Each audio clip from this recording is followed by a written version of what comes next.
9 things you must know before you become an affiliate marketer. 1. What is affiliate marketing? Affiliate marketing is an arrangement between a company and an influencer where the influencer gets a commission for referring sales or website traffic to the company. An affiliate is just someone who has an audience that knows, likes and trusts them. For example, let's say you really like the shaving system you use. In fact, it's such an amazing shaving system that you want to tell your friends about it.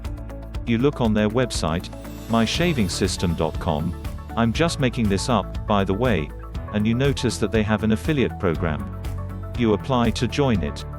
They approve your application and give you a unique referral URL, e.g. myshavingsystem.com/special code closing parenthesis.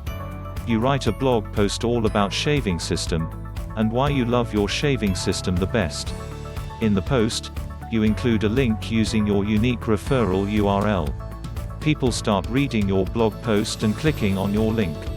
Some of them decide to buy the shaving system after clicking through to myshavingsystem.com from your link. You receive 30% commission from that transaction.